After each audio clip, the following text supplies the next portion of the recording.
Yesterday in my mind seemed to take a step out. Guess I'm in now, let your edge out. To some ice-broken, we heavy. What's up, my beloveds? Hello, you guys. I have missed you guys so much. And today on this video, we got a lot to get into, okay? We got a lot to really get into on this video today, okay? So, before we start, I just want to say, welcome to my channel. If this is your first time here, get you a glass of tea, a little cup of wine, depending on what time you're watching this video, a little cup of water, whatever you like, whatever floats your boat. If you've been here time and time again, welcome in, beloveds. I love you guys and I miss you guys. And we got a lot to talk about today, y'all. So before I even get into the topic of the video, right? Before I even get into the topic of the video, I just have to say thank y'all, because I did not expect on my last video when I opened up to y'all about, what it's been like dealing with certain things that have been going on with my son and his grief process and things like that. I did not expect the outpouring of love that I received on that video. And not only that, but I did not expect for so many people in the comments to be like, oh, I'm going through the same thing. I didn't know where to turn. I didn't know who to talk to. I didn't know. And I'm so happy that you opened up about it, because now I know how to look into therapy, or it's made me want to go look into certain things for my children. I am so happy that opening up and being vulnerable about something that I'm dealing with my own son in my own life can push you to be a little more open-minded about whatever your situation may be. Because as y'all know, I do not like putting my children on social media. It's very rare that I post my children on social media. The internet can be cruel. Like, the internet can be mean. Everybody is not happy-go-lucky and bubbly like me. Everybody's not like that. Everybody's not like we are on this channel. This is a love spot on this channel, okay? This garden that we have is compassionate, it's healing, it's spiritual, it's wealthy, it is abundant. We are prayer warriors. That is what we do over here on this channel. But everybody on the internet is not like that. So I protect what is sacred to me. And to me, my children are sacred.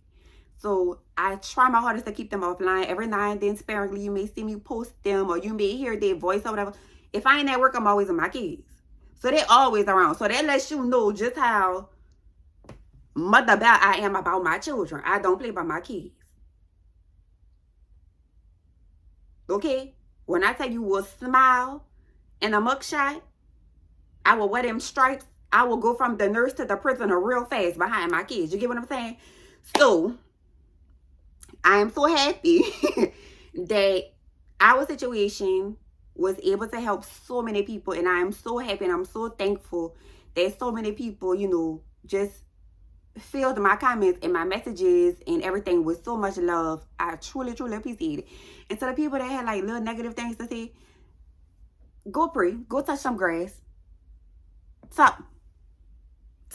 But get from over here with that, okay? Thank y'all very much. So let's get into the topic at hand today, because baby, it is one for the books, okay? It is one for the books. So as y'all know, I get asked this question a lot, and I feel like, honestly, I have touched on this topic so many times. I feel like I've touched on it a lot. But people keep asking about it, so I'm gonna just do this video again, and I'm gonna hope that it finally gives enough clarity, and let's go from there. So I have gotten so many messages, like so many DMs and stuff like that, over on my Instagram, over on my TikTok, and people always ask me, like, why do I recommend, doing med-surg so much? Like, why do I broadcast so much? Go do your 6 months to a year med-surg and leave. Everybody focuses on the part that I say and leave. And I mean that wholeheartedly. When I say get your experience and go, I mean that. Emphasis on the go. Don't stay in no hospital. Don't do it, okay? And I'm going to go into detail of why, because everybody keep asking me why I'm so against the hospitals now. It is not that I'm 100% against hospitals.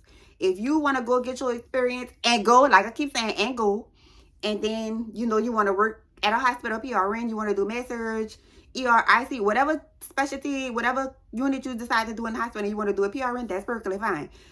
For me personally, I do not recommend, as of right now, I do not recommend being in a hospital full time. As of now, it's not what I recommend, okay? But I'm going to explain why in detail, and I'm hoping and praying that it's not going to be long so we can get into it. Oh, I got to show y'all. Look at my, I hope y'all can see it. I had this from my baby, my oldest baby, my prayer warrior children. He gave me this little song bracelet. I hope y'all, I had to show, cause I got to brag on my baby. You know, when you raise them up, train them up right. Okay? Now let's get into it.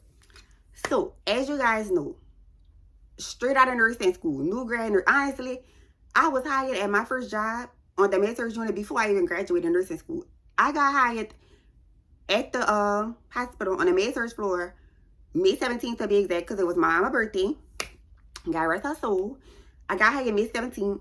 I graduated nursing school June 30th of 2022. I passed NCLEX. I took my test 2 weeks after graduation. Okay, I want to say it was July. It was like July 16th or something like that.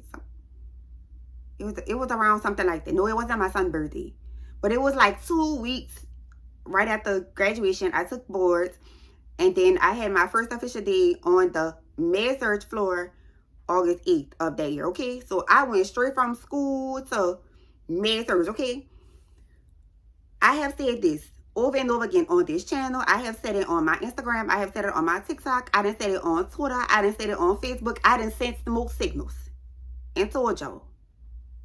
Nursing school does not prepare you to be a nurse. Okay? Nursing school does not prepare you to be a nurse. Nursing school prepares you and gives you enough basic knowledge to pass your skills, to pass clinical, to graduate nursing school, and to pass NCLEX. That is what nursing school does. Nursing school gives you the base. That is all it is. It gives you the very basic level of education and knowledge and skill, the very basic level of skill that you're going to need to practice nursing, okay? Whether you are an LPN or an RN, okay? With that being said, NCLEX does not prepare you for nursing. NCLEX, when you go to sit for your NCLEX test, NCLEX is testing you for two things. They are testing you with the knowledge that you have been a nurse for maybe a week or two. That is what they are testing. They are testing to make sure that you can practice safely, aka they're trying to make sure you ain't gonna kill no damn body. That is all NCLEX does. Nursing school and NCLEX is not going to prepare you for nursing, okay? It's only gonna give you those little stepping stool levels that you need to get your foot in the door. You get your actual experience. You get your critical thinking skills. You get your time management. You get that on the floor. No matter where you decide to work, whether you decide to go med-surg, ICU, ER, you know, whether you decide to go to clinics, urgent cares, long-term care, skilled facilities, psych, corrections, wherever it is that you decide to go, once you hit that floor, you get to see things about people that you like, dang, that ain't what, that they don't look, this disease process does not look like what the book in nursing school said it's supposed to look like. This person walking and talking and hypertension, they walking around here with stroke numbers of hypertension, and they look just fine. Nursing school doesn't give you that. It doesn't teach you how to truly critically think and time manage until you get your first job, until you actually hit the floor.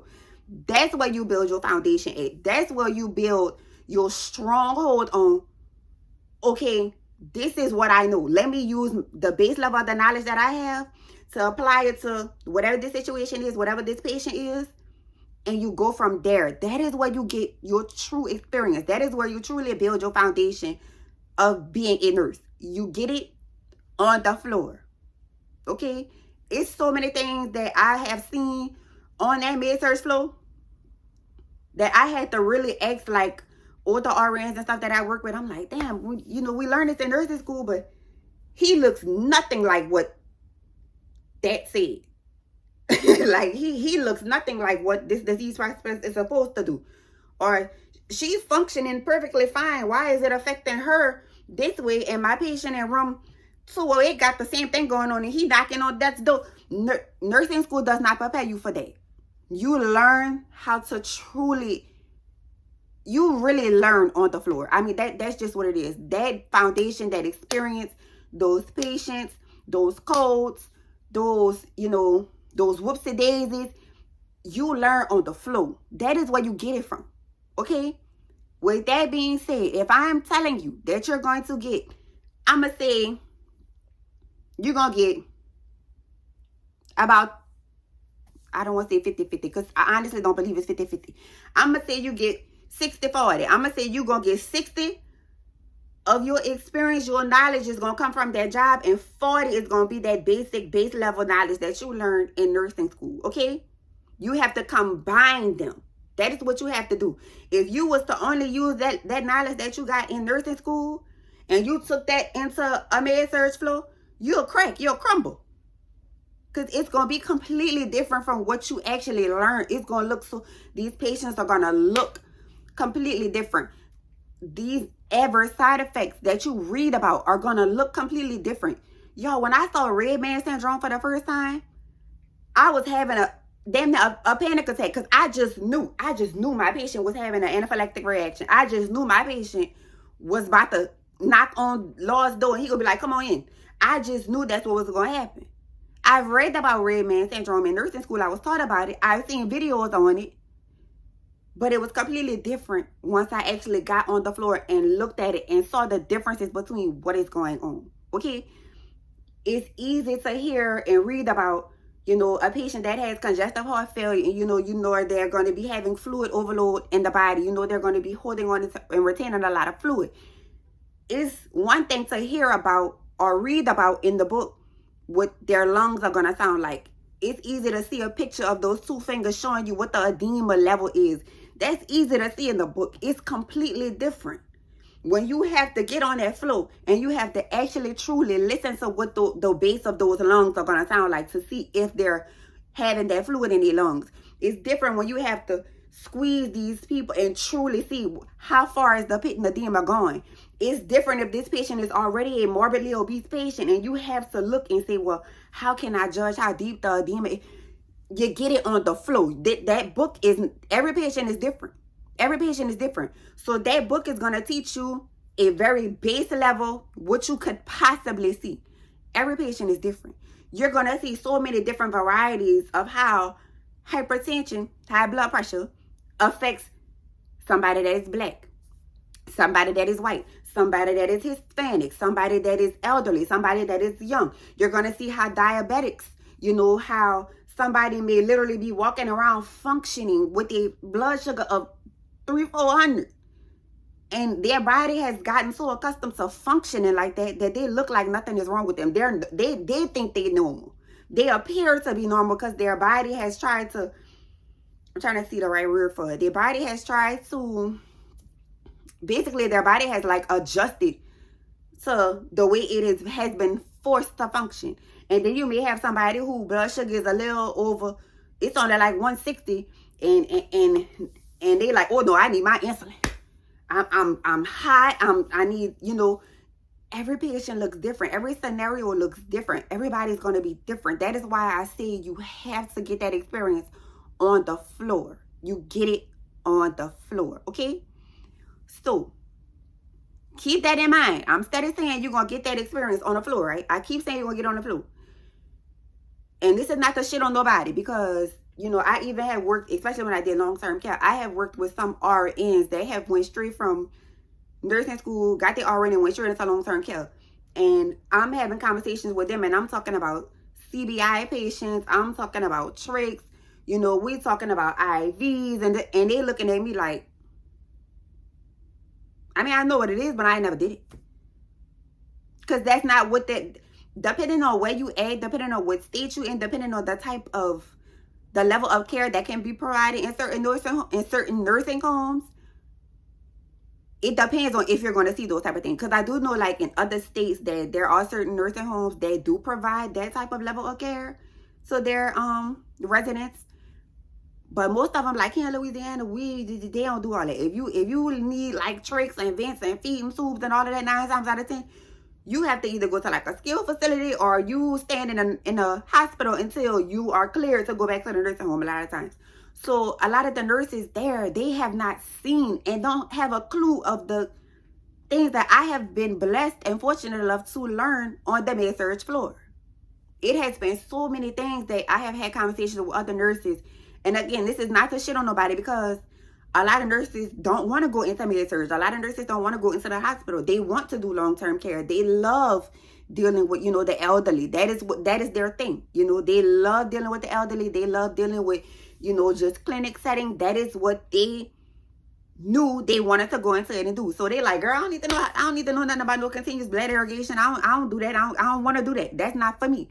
So I'm not saying it in a way to downplay anybody else and what they choose to do. I'm just saying, as if you go straight out of nursing school, right? You finish nursing school, you pass the boards, and you go straight into long-term care. Let's say, because they pay well, let's say you decide, okay, I'm going to stay in long-term care for a year. And then you decide, okay, I'm going to go ahead and I'm going to try to go work med-surg, I'm going to go work general surgery, or I'm going to go work ICU or something like that, depending on if you're LPN or RN, keep that in mind, and you decide that that's what you're going to go do. It's going to be very hard for a lot of hospitals to say, okay, well, all you've done is long-term care. It's going to be a it's damn near going to be like a culture shock to go from long-term care to doing this type of critical care, bedside patient care in a hospital. A lot of them are not going to want to give you that opportunity, because they're going to feel like you've never done it before. It's basically going to be like they have to teach you these things all over again, because you've been in this one setting for over a year or something straight out of school. When the knowledge was fresh on you, and you never forget your nursing knowledge. You never forget it, because that was one thing that I was really worried about. I was like, Lord, I'm going to leave the hospital and I'm going to forget my skills. You never forget your skills. You never forget your knowledge. So if that is a fear that anybody has, like I had, you never forget it, okay? However, when it's fresh out the dome, it's easier for you to retain it a lot better, because you already have the base level knowledge of it, and then you're more eager to, I guess, learn it, because you're straight out of school. You want to do this, right? You want to learn as much as you can, and it's like you're soaking up all this information at this time, and it helps build you. It helps build your character as a nurse. It helps build, again, that foundation for you to be able to practice confidently as a nurse. Like, I can say for a fact, because I decided to stay med-surg for a full year straight out of nursing school, the confidence that I lacked coming out of nursing school, I truly believe I could go into any area and stand proud and stand tall and know that I know what the fuck I'm doing. I know what the hell I'm doing. I know what the hell I'm doing. And if I don't know what the hell I'm doing off the rip, I can learn it like that. Because I've built so much experience. I've built so much critical thinking. I've built so much time management. Because I decided to go into an area that was going to help me build that foundation, if that makes sense. Okay? However, if I would have went straight out of nursing school into long-term care, I hate when people say this, because I do not believe that, nursing home nurses are just pill pushers. A lot of the times, that is kind of the only thing you do. You're doing medication, you're doing wound care. If you're doing wound care, because a lot of nursing homes, a lot of times, they have a designated nurse for the wound care. So you may possibly do some wound care. You may do some catheters every now and then. You're doing vitals, you're doing AccuChecks, but you're not hanging IVs. You're not monitoring patients, doing blood transfusions. You're not doing wound care instructions after a wound care nurse or has come down to see your patient. You're not dealing with, a lot of times, wound vacs, and you're not dealing with a lot of tricks and vents and things like that. A lot of times, you're not dealing with patients that are on like continuous feedings. It's a lot of things that go on in the hospital that, if you go straight into a nursing home type setting or you go straight into a clinic type setting, you may not see, depending on where you're at, depending on your state. Okay? You may not see those things. And then by the time you actually go in to see those things, you may feel like, well, damn, yeah, this is a little too much for me. Yeah, this not for me.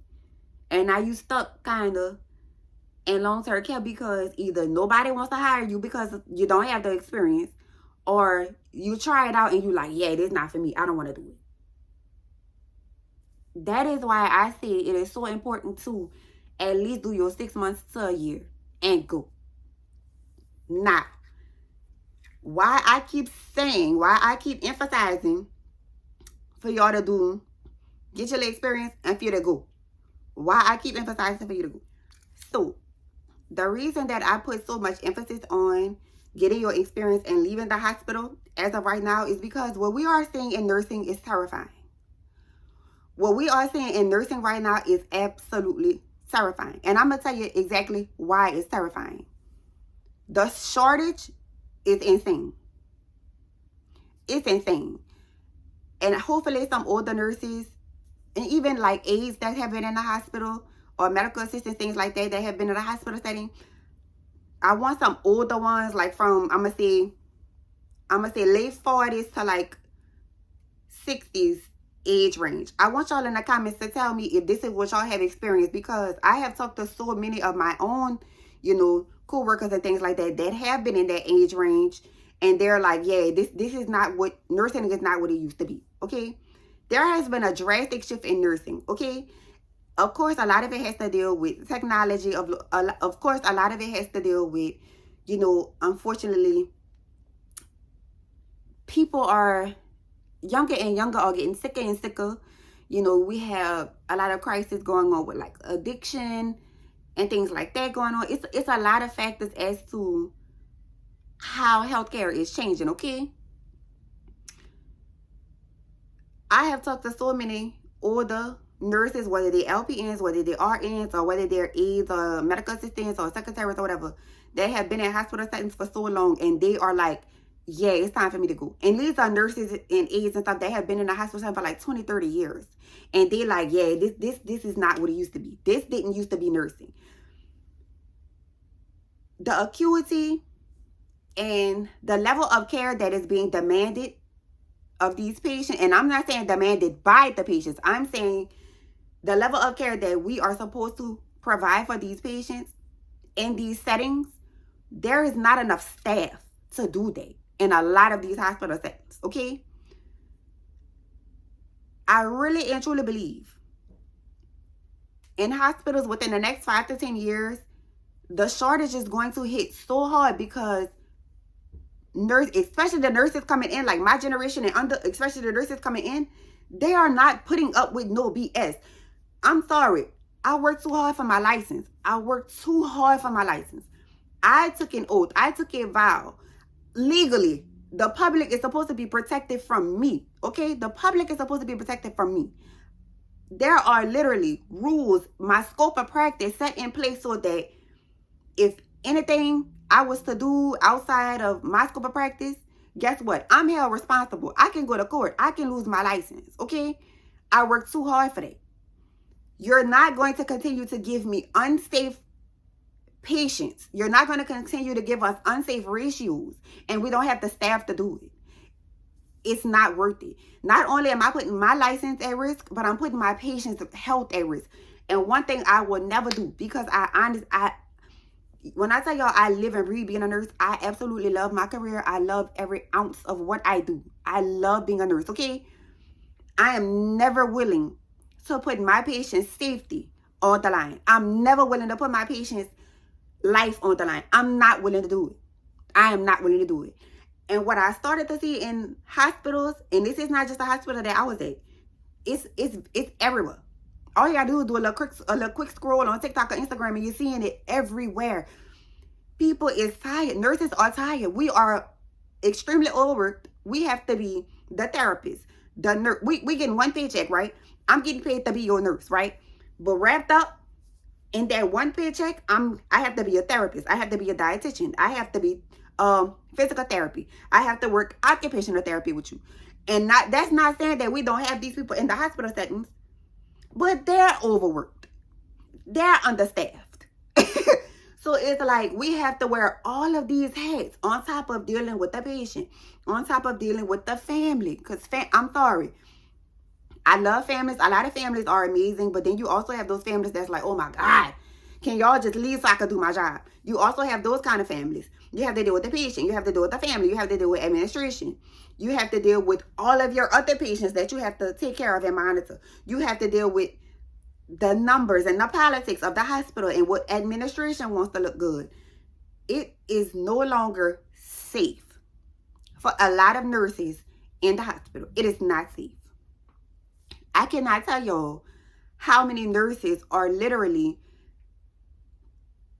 I'm not going to say making careless mistakes, but how many nurses are so burnt out and overworked that patients are not getting the best care that they deserve because we burnt out. We tired. Like, and it's everywhere, y'all. It is everywhere. And I'm pretty sure if you have had a recent hospital stay, you have seen it.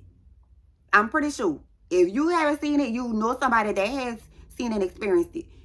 Nurses are burnt out. Nurses are overworked. Nurses are tired. And they're not putting up with no more BS. There's no way you can explain to me that because it looks good on scheduling, because it looks good on staffing, that you know the type of patients we're dealing with, especially on like a med-surg floor or ICU or ER. You are dealing with patients that have very high acuity, which means their level of care that they need is very high. Meaning, on the med-surg floor, the most patients that I can have is 6 patients, which doesn't sound like much. However, wrapped up in each one of those patients, they may have 15 different disease processes in each one of those patients. And I'm one person, I have to give each and every one of these patients the top of the line, best care that I can, the best of my ability, okay? While also being understaffed. Okay, and if we do have the staff, because it looks good in staffing, you pull one nurse from our unit, which is a huge help for us, and you put them on another unit, so now we're short-staffed again. You get what I'm saying? You may have 1 or 2 aides on the floor, right? You may have, let's say if you have like the floor I worked on, we had a 16-bed floor. You may have 10 out of those 16 beds are total care patients, which means you have to, let's say you have to feed them, you have to bathe them, you have to change them, you have to turn them every 2 hours to make sure they're not getting pressure injuries and bed sores. And if they already, like, God forbid, let's say they come from a nursing home or something like that, and they have a horrible pressure injury, they have a horrible bed sore. Now they demand even more time from one of these 2 aides, because they have to keep being turned and watched, and now the nurse has to do more wound care on that patient. So it's like there's so much being demanded of us, and we're screaming, we need help, we need more staff, and it's like we're not being heard. And it's getting to the point where it is no longer safe. It is not safe for us, our licenses, and it is not safe for our patients. It has gotten to the point where I truly believe, and this is why I say, get your experience and go. And I have heard this I told you, I have heard this and had these conversations with so many other nurses that have been nursing for, 30, 40 plus years. And they're like, if I had to start over, I would not do this. Or if I had the opportunity to leave and go do something else, I would, but I'm too old. I've been doing this forever, so I'm going to just stay. A lot of them feel like, well, this is what I know, so I'm going to just stay here because I'm comfortable. But there is so much being demanded, and nursing is changing rapidly, okay? And it's like nobody is hearing that the nurses and the aides need help. We need help. Like, for whatever reasons, it's like everything now, which we already know the type of world and the society that we live in, but everything is so focused on a dollar and numbers and insurance and money. And it's like, hello, I understand y'all have a quarter to me. I understand y'all have a budget. I understand, y'all worried about overtime. But hey, we kind of have an unsafe patient ratio over here. Okay, this patient that you're trying to send to us on the med-surg floor actually needs to be on ICU. Okay, it's things like that are happening in the hospital, to the point where I say, get your experience and get out. Because if you don't, and you are young, and you are a new grad nurse, you coming straight out of nursing school, if you stay in these hospitals, as of now, how they are functioning right now, if you stay in these environments, you are going to be so burnt out. You are going to be so burnt out that you're not going to want to do nursing anymore. And this is coming from somebody who I literally live and breathe to being a nurse. I absolutely love being. This is who I am. This is what I do. I've been a nurturer all my life. I've been taking care of people all my life. I'm finally just getting paid to do it. This is who I am. This is what I love to do, okay? And I got to a point where I was like, every time I come on this shift, and it wasn't even like this. So if this is a drastic shift that I noticed within a year, I can only imagine the shift and how drastic it has been for nurses that came before me to notice what is happening, okay? It went from me being a happy-go-lucky to go to work, I'm able to learn, I'm able to figure things out, to literally every time we walk on the floor, from the time we step our foot on that floor, we running like chickens with our head cut off. And I'm not saying that we don't want to work. That's not what I'm saying. Because, of course, we're there to work. We're there to perform a service. We're there to be the nurses, right? But at the same time, we're expected to do so much with damn near little to no help. Like, it's been so many times. Thank the Lord I was blessed with amazing nurse managers that were willing to come and work the floor with us. I have seen my previous nurse manager in the hospital and the one that I had recently after she left. Those two nurse managers are willing to hit that floor. They're willing to help you change your patient. They're willing to help do wound care. They're willing to help, start IVs for your DC IVs. They're willing to help come do discharges or whatever is needed of us. They are willing to help to come do that. However, at the same time, that's adding on more and more of a load onto them, because don't forget, they are running more than just our unit. They're running the units. They're dealing with staffing. They're dealing with administrations. They're dealing with the physicians. It's a lot on them as well. So it's like, no matter how you turn and how we try to help each other, it's like it's still piling on something on somebody. It's still adding an added task on somebody. It's wearing people down. I really and truly believe if you go into, and I got to speak specifically for med surg because that is what most of my experience is. If you was to go there and you stayed into med surg, how they are being run now, you are going to want to quit nursing. If you stay, you're going to want to quit. And not only that, but hospitals are not paying. The amount of work that is expected and demanded of you, you are not getting a paycheck to match it. You are not. That's just, at first, when I first graduated nursing school and I got the first job, and I was like, oh, I'm making good money. Like, oh my, I had never made that before. So I'm like, okay, this is good money. Like, okay, this is what, okay, all right, I see it. And then as time progressed, and I'm realizing what the hell I'm demanded to do. And I'm looking at this paycheck and I'm like, the work is here and the paycheck is right here.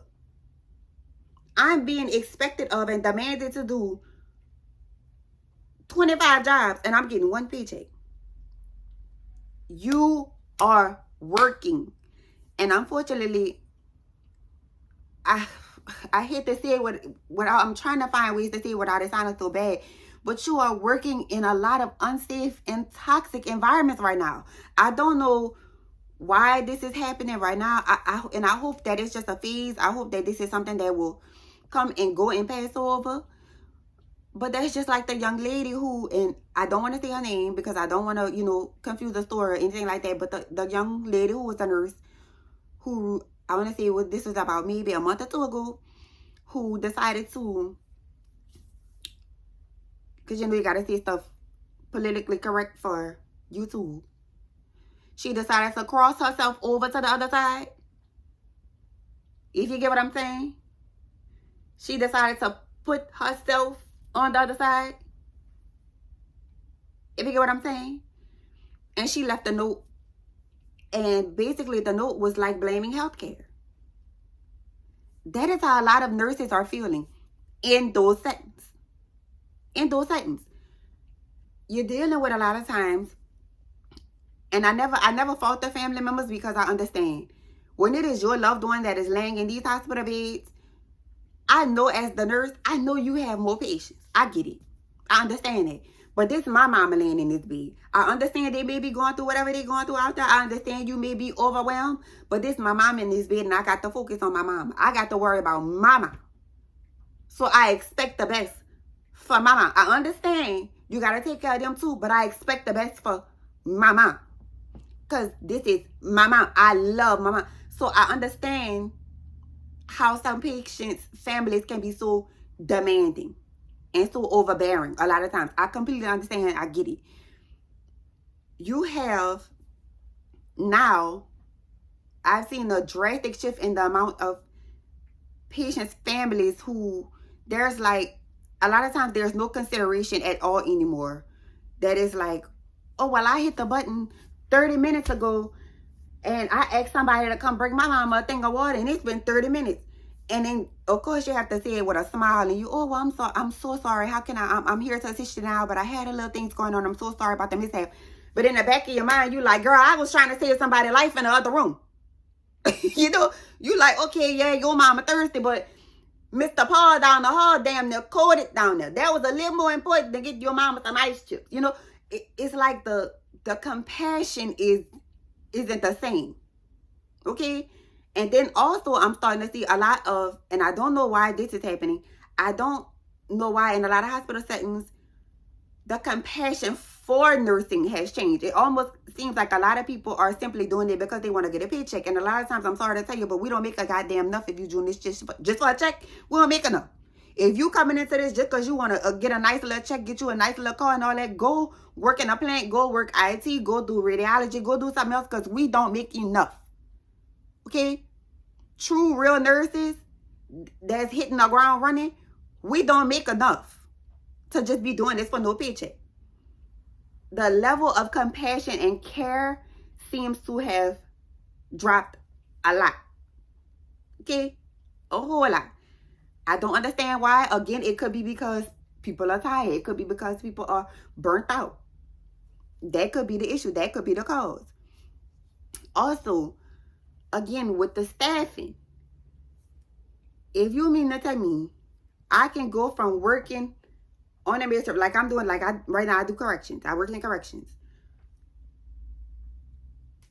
And I had to laugh when I said this the other day, and people looked at me like I was crazy when I said it. I said, but I work in a prison, jail, whatever you want to call it.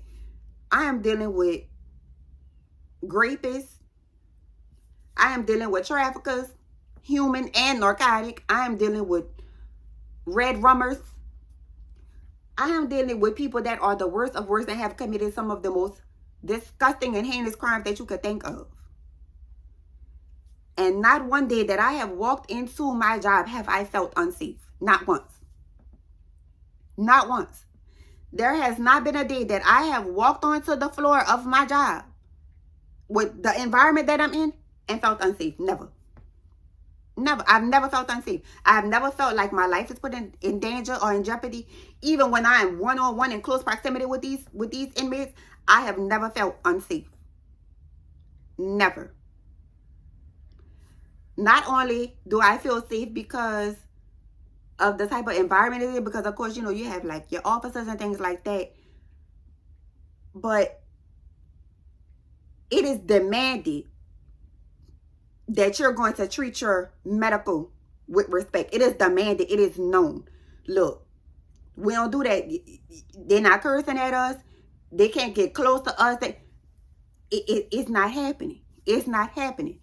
I cannot tell you how many times I have seen in the hospital a patient's family member get irate with another nurse or threaten another staff, or we've had to call security on a patient's family members. I cannot tell y'all how many times I have seen it. Over and over. I have seen it so many times. I have seen it over and over again so many times in the hospital. I cannot tell you how many times, look, if such and such is going on at the prison, God forbid, a inmate make a wrong statement about wanting to cross themselves over to the other side. Right then and there, they nipping it in the bud.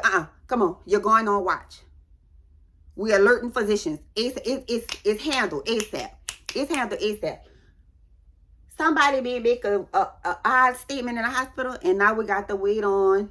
We got to wait on psych to come see them. We got to have an unsafe situation because we got to leave the door open because we may not have a staff member to sit one-on-one with this patient that just made this type of statement. So now your patient is at risk because you don't have nobody that could sit one-on-one with this patient. You get what I'm saying? I cannot tell you how many times I have walked into the hospital. I have taken a report on the patient, and I've taken a report, and you never get a good report. That's just that. And I'm not saying a good report from the next nurse. I'm saying you never get the full detail of how much is needed from a patient unless you read the chart yourself, okay? You get the report, and then I go through this patient's chart. I'm looking at this patient's labs. I'm looking at this patient's vitals. I'm looking at, the medications that this patient has got. And I'm looking like, why the hell is this ICU patient that's literally probably going cold on the way to the floor is coming to me? Now I'm scared because I've taken a report on this patient. You're sending the patient up here, and I'm like, oh Lord, this patient is going to need so much care that really shouldn't even be on my floor. Now I'm trying times 10 to make sure that I'm providing everything I can for this patient to keep this patient safe, and this patient really shouldn't even be on my floor. Like, that's unsafe, and it's not okay. It's not okay. Not only that, you also have the situations where you get a report. I have had, it's going to sound funny, but it pissed me off. I laughed at it, but it pissed me off at the same time. I have had report that a patient was a fully functioning walkie-talkie patient. In the hospital, we call them walkie-talkies when they can do for themselves. They can walk and, everything like that. I got a report that my patient was a full walkie-talkie patient, could do for himself, could go to the restroom, everything like that. My patient had 2 above the knee amputations, 2 AKAs. How is this man getting up and going to the bathroom with no prosthetics? Okay, y'all know I have trains where I say, I'm sorry, the train was taking forever. But I literally was told in a report my patient could get up, walk inside, go to the bathroom, do everything for himself. This man had 2 AKAs, 2 above the knee amputations. So you mean to tell me you didn't look at this man not one time to know that this man cannot walk because he has no legs and no prosthetics? You never looked to see that this man has no legs?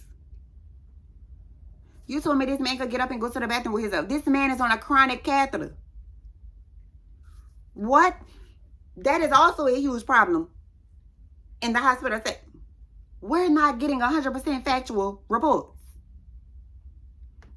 I have been shocked one too many times when my patient got to the floor, and I'm like, what the hell is this? Not saying in a bad way, like, what the hell is this with the patient? Like, the patient did something wrong. No, you didn't do anything.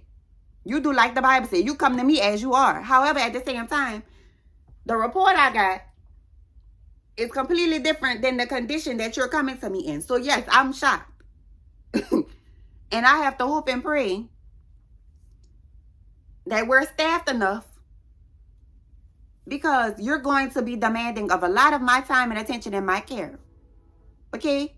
And I have to hope and pray that we're staffed enough that if I need a little bit of extra help, I can ask one of my nurses for extra help. That is another reason why I believe, and I know some nurses not going to agree with what I'm about to say, especially some LPNs is not going to agree with what I'm about to say, but I honestly believe in hospitals you should always have a free charge nurse. And I believe that because, like me, being somebody that is an LPN, there are certain things within my scope of practice in the state of Louisiana, in the hospital that I was in, there are certain things that I cannot do. So that means I'm going to have to turn to an RN to do that. A lot of times it is your charge nurse, because you have to report things to your charge nurse, right? If my charge nurse has patients of her own, you think she really want to get up to come help me, and she got her own patient, she overwhelmed with her own patient load? Now I'm adding just another task on top of her. Now I'm needing something, another thing is being demanded of this lady or this man, and they already have their own full patient load. On top of we all dealing with discharges, we dealing with admits, we dealing with physicians, we dealing with the labs, we dealing with pharmacy, we dealing with therapy, we making outside appointments for these patients when they leave, we dealing with social work, we dealing with insurance companies back and forth. That is a lot. And then you gonna come ask me for help? And I got all of this and my patients?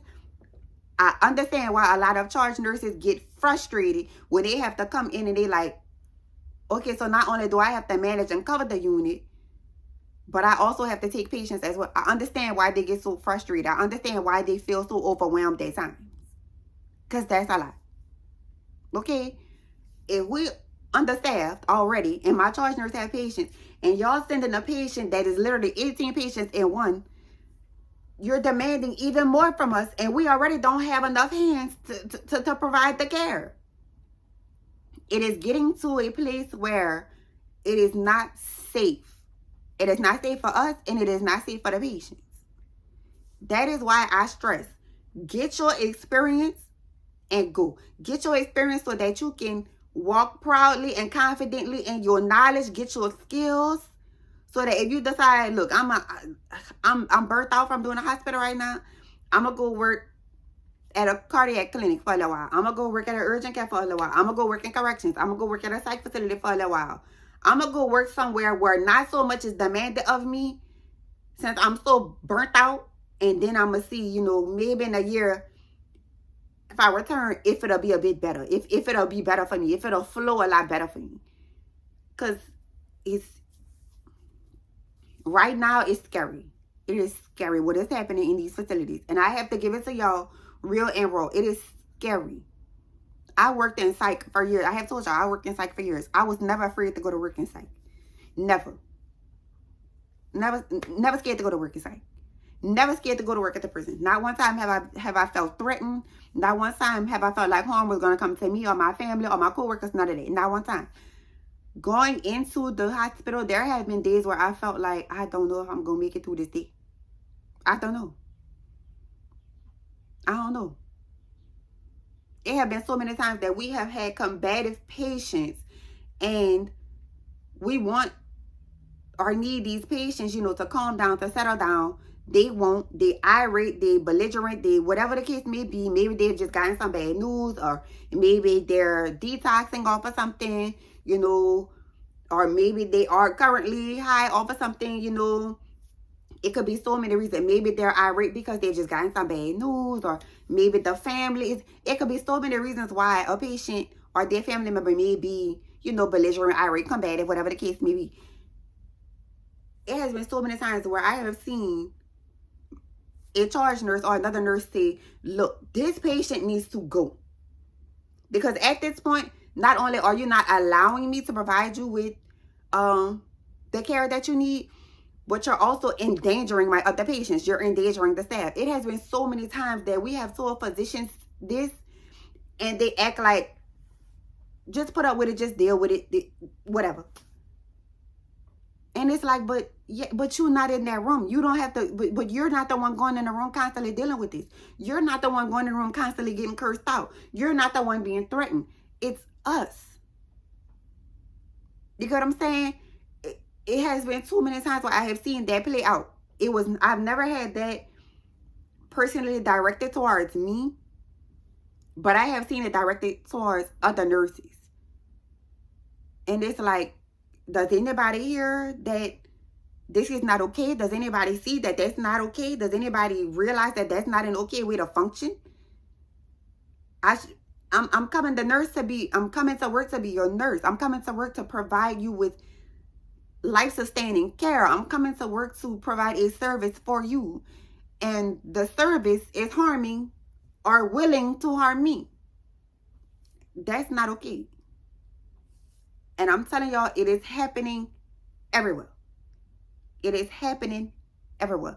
That is why I'm saying, get your experience and go. For now.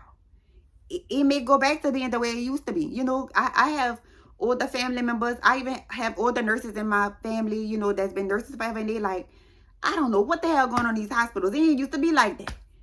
It didn't used to be like that. I don't know what's going on. So I'm hoping and I'm praying that this will change. But as for right now, I'm going to continue to say, get your experience, baby, and go.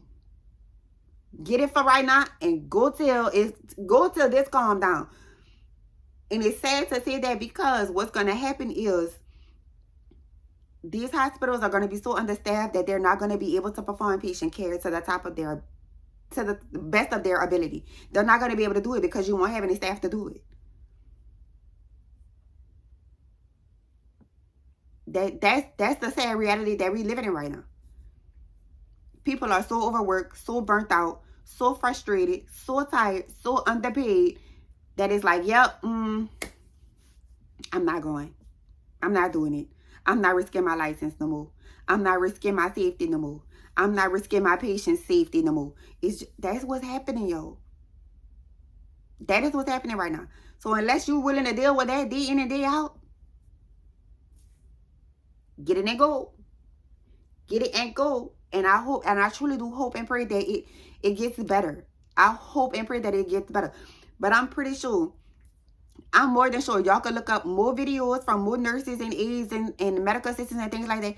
I'm more than sure y'all can look up more than enough content that's similar to mine, and they are all saying the exact same thing. A quick scroll on TikTok and you're going to see hundreds of thousands of us saying the exact same thing. Just 2 days ago, I saw a video of a lady who had done nursing. I think it was only like 2 years.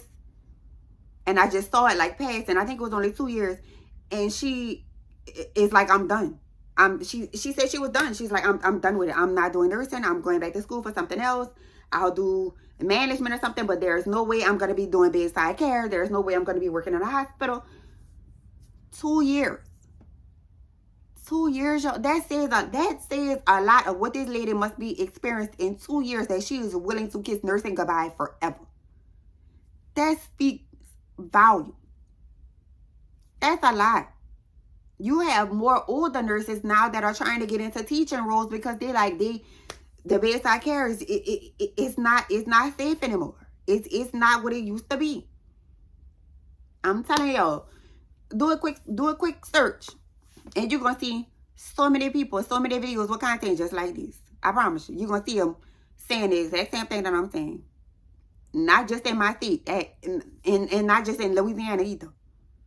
And it's not to discourage you from doing it at all. It is just to prepare you that, look, this is what you may have to experience when you go into these type of environments.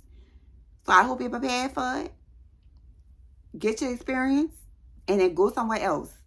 Go where you're going to feel safe. Go where you're going to feel valued. Okay? Go where you're going to feel heard. Because a lot of us are no longer feeling valued and heard for the amount of work that we have to do and that we have to put in with what comes with our career. A lot of us are no longer feeling valued and heard. A lot of us, we tired, y'all. We tired.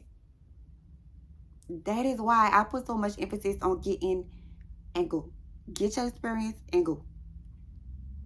I have one of my best friends, my sister. And y'all know I have mentioned my sister Morgan on this channel so many times. I met her in nursing school. Blessed sister that I have found that came from God himself. I truly believe that. We worked at the same hospital. We both worked in med-surg.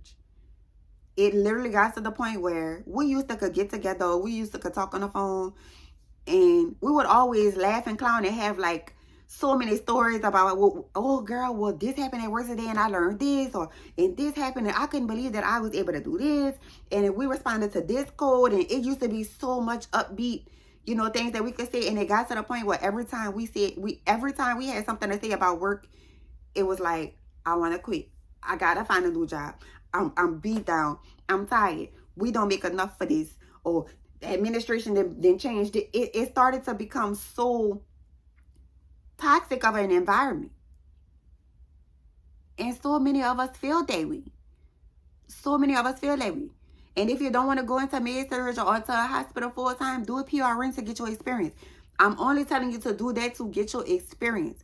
So that, God forbid, if you say years later, oh, okay, maybe I'm going to go work in a hospital, you can say confidently, oh, well, I had these skills in med-surg. I built my foundation on these skills. I know what I'm doing. I'm confident in it, and I can work anywhere. Because that's literally how I feel. I am blessed with the opportunity. I truly believe that because I decided to go straight into med-surg after nursing school, I can work anywhere. I truly believe that I can work anywhere. And not only that, but as you guys know, I'm back in school. I'm back in school pursuing my BSN, your bachelor's, as an RN. And the things that I have seen in med-surg have also helped me so much with studying for my BSN too. I really feel like that's also been an advantage for me because I've seen so much, I've learned so much, I've heard so much, I've talked to so many physicians, so many surgeons and things like that, that it's not like when I was in school for LPN and I had to read it and then wonder what it looks like, I've actually seen it. So I understand why this disease process acts the way it does. I understand why this medication gives an adverse side effect with this medication. I completely understand why, even though this may be a life-sustaining medication for this disease process, I understand why we need to focus on this disease process at the time, because it outweighs this other one. Okay? They outweigh. I completely understand those things now because I've been able to build that foundation and have that experience. Okay? That is why I say get your experience and go. I'm not saying that you shouldn't do it at all. I'm not saying it because of a money factor. I'm saying it because I want you to be able to become a nurse, build your foundation, and I want you to be able to go anywhere that you want to go, whether it's another specialty. I don't care if it's another state. I don't care if you just want to go teach for a while. I want you to be able to have your foundation and be confident in who you are as a nurse. Male, female, did them. I want you to be confident in your skill. I want you to be confident in your knowledge. And I truly feel like med-surg floors, ERs, things like that, I feel like that's where you're going to get the base of that knowledge. I feel like that's where you're going to truly get that experience and build that foundation. Get it? And y'all know what I'm about to say. Get it and go. Okay, y'all. I hope that broke it down enough. I hope I went into enough detail for y'all as to why I keep saying get the information, get your knowledge, get your experience, and go. I truly hope that explains it. And again, I'm not trying to discourage you altogether from hospitals, but this is the reality of what a lot of nurses and aides and assistants and things like that, this is the reality that a lot of us are facing right now. A lot of us are so overworked and so overwhelmed and so burnt out that we are leaving to find other avenues of nursing where we don't have to put up with even half the amount of the chaos. That's just a reality of right now. I hope and pray that it changes. I hope and pray that things get better. I truly do. I hope things get better. Because people are always going to be sick. People are always going to need bedside care. People are always going to need patient care. And if things do not change, I truly do fear that it will come to a place where we won't have enough nurses in the hospitals to provide that care. And people are going to have to start outsourcing. People are going to have to do, private care nursing and things like that. I really do feel like that is what's to come. I really do feel like that's what's to come if things don't change. Okay? I hope they change. I pray they change for us, Because people need us. And we need our patients. They need us. People need us to provide that care. People need us to take care of them, So I hope things do change. I hope things do turn around. I hope that these facilities and these hospitals, I hope that they start to hear us. I hope that they start to value us before they lose all of us. Okay? Now, I love you guys. I had a brain fart. But I love you guys. I will be back again this week. Y'all, the past 3 weeks, my training over at the prison, these past 3 weeks have run me down. I finally have a weekend off coming up. And I'm going to be creating more content. I finally finished all of my questions for the Q&A I have coming up. So we also have a Q&A coming up. And until next time, you guys, I love you guys. Be blessed. Y'all know I'm always giving y'all some kind of encouragement. I love you guys so much. Be blessed. Stay prayed up. Find yourself something positive to love about your day today. Don't let the problems of tomorrow weigh today down. It happened. You can't change it. Move the hell on. Smile and get through it, okay? Okay? You can't change it. Ain't no need in harping on it. Smile and move on. Okay?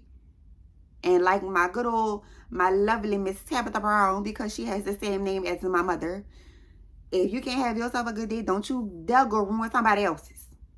Okay? Give somebody a smile today if you can. You never know. We all fighting troubles. We all have our own inner storms. Give somebody a smile today. Give somebody a hug if you can. If you see somebody, my children have this habit that we created. If they see somebody elderly and we go into the store or something and they see somebody elderly in the parking lot, my children put their bags in their car for them. Or they put their bags, their groceries in their basket for them. Help somebody if you can today. Send somebody a sweet text message. Send somebody $5 for lunch. Pay it forward, y'all. We need it. Okay, y'all? I love you guys, and I will see y'all in the next video. So until next time, beloveds, bye. Love you.